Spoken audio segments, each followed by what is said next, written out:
দেওয়ার পর অনেকগুলো ভাত বেশি হয়েছিল, কি সেই ভাতগুলোকে আমি ফেলে দিলাম? একদমই না। সেই ভাতগুলো দিয়ে কিন্তু করলাম ভাত ভাজা। আরে কী হয়েছিল, দুপুরে খাওয়া দাওয়ার পর সেই ভাতগুলো বেশি হয়েছিল, মা বলছে সে ভাতগুলো ফ্রিজে রেখে দেয়, কালকে খাসখুনি। আমি বললাম না না, এই ভাতগুলো আমি আজকেই খাবো। মা বলছে তরকারি তো শেষ হয়ে গেছে, কী দিয়ে খাবে তুই? আমি বললাম তরকারি লাগবে না। তখন বলছে ধুর পাগলি মেয়ে, শুধু শুধু ভাত কি খাওয়া যায়? আরে মা, শুধু শুধু খাবো না আমি, এই ভাতগুলোকে আমি ভাজা করে খাবো। মা বলছে ধুর পাগলি মেয়ে, ভাত কি আবার ভাজা করে খাওয়া যায়? আরে মা, আমি ভাতটাকে ভেজে দিচ্ছি, একবার খেয়ে দেখো না। পরের দিন থেকে কিন্তু শুধু শুধু ভাত আর খেতে ইচ্ছা করবে না, এরকম করে ভাত ভাজা করেই খেতে ইচ্ছা করবে।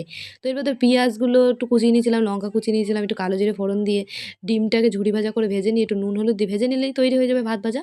তারপরে খেয়ে নাও। তো বন্ধুরা, তোমরাও একবার বাড়িতে বানিয়ে খেয়ে দেখো না, দারুণ লাগবে কিন্তু। আজকের কমেন্টে তিতি মণ্ডল বলেছে, দিদি আমার নামটা নাও, আমি সুন্দরবন থেকে তোমার ভিডিও দেখি, তিতি মণ্ডল। তো থ্যাংক ইউ তিতি, আমাকে এত সুন্দর একটা কমেন্ট করার জন্য। আমার তরফ থেকে তোমার জন্য অনেক অনেক ভালোবাসা রইলো।